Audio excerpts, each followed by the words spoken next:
Welcome back to My Classic Fords. So today we're just gassing up the wagon, getting it ready to go. We're going to start driving it very soon. So I'm just having a good look at it right now, trying to figure out what I need to do, what I need to find, what I need to buy. I am waiting for the electric motor for the rear window still. That's the trouble when you take stuff places. It's a real pain. You get a lot of waiting around, a lot of that. That's why it's always good to try to do everything yourself if you can.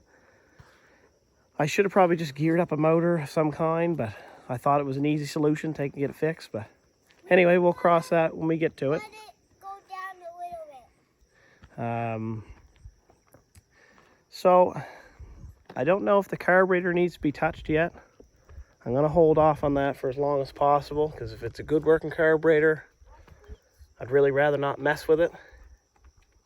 I'm going to do a tune-up to it. I'm going to put plugs, points, condensers. I may look at getting a Pertronics kit for it. Take the points and condenser out, switch it over to electronic ignition. I've done that a few times. I find it a little better. Not that there's anything wrong with a good set of working points, but it just seems to be a little more precise. So I know it needs some brake work. We're going to pull the wheels off, have a look to see what we have to do. I know they're sticking, so I mean it could be a broken spring. I mean they're probably kind of just old and tired, so we might just end up putting all new brakes on it. Other than brakes and a tune-up, I'm gonna see for the summer if I can drive it just as is. Then this fall into the winter, then we'll look at painting it for sure. One cool thing I want to mention, this old girl is showing on the clock 59,435 miles. There's a oil change sticker on the door. It's 28 day, 8 month, 1980, with a next service date of 58,870 miles. I'm guessing in 1980 it probably had about, 5,000 less. We'll say 53,000 miles. We're all ready to go. So we're all ready to go, are we? All right, you taking us away? Yep.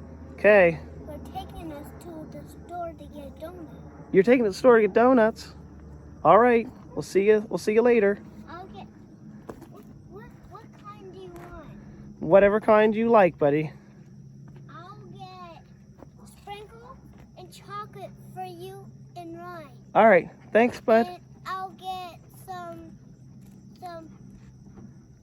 coffee for mommy. All right, see you when you get back. Bye. Bye.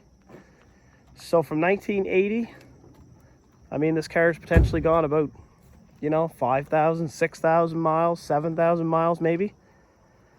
So, I mean, it's been sitting around a long time. It's not that rusty. Definitely the quarter panel, as you can see, the body fills fell out of it. People got to realize this car is 60 years old. I can't stress enough that body work was probably done in 1980. So, in my opinion, this car has held up extremely well. For that little bit of Bondo to fall out in the last 40 years, I mean, really, hey, what's wrong with that? So, you know what? I think I'm just going to drive it as is. I want to play with it a little bit this summer. Some people wouldn't drive it because the body fill's hanging out. I mean, me, what's the difference? It's not really hurting anything as long as people don't pick at it. I don't know what it is, but people tend to really enjoy picking it apart, I guess. But or you pull up somewhere and they see how much body fill they can pick off. We all know it's got body fill in the back end. No reason to pick at it. This fall, maybe in the winter, I want to bring it in, peel all the chrome off it, take the bumpers off it, take the grill out of it, take the tail lights out of it, you know, the whole 9 yards, and we'll sand it down and give it a decent paint job. For now, I think what we're going to do is we're just going to see if we can't get the brakes geared up on it, get the tune-up done to the engine, see if we can make it run decent. I know it needs a few belts, so I'm still waiting for that electric motor whenever that comes in. So other than that, thanks for watching, guys.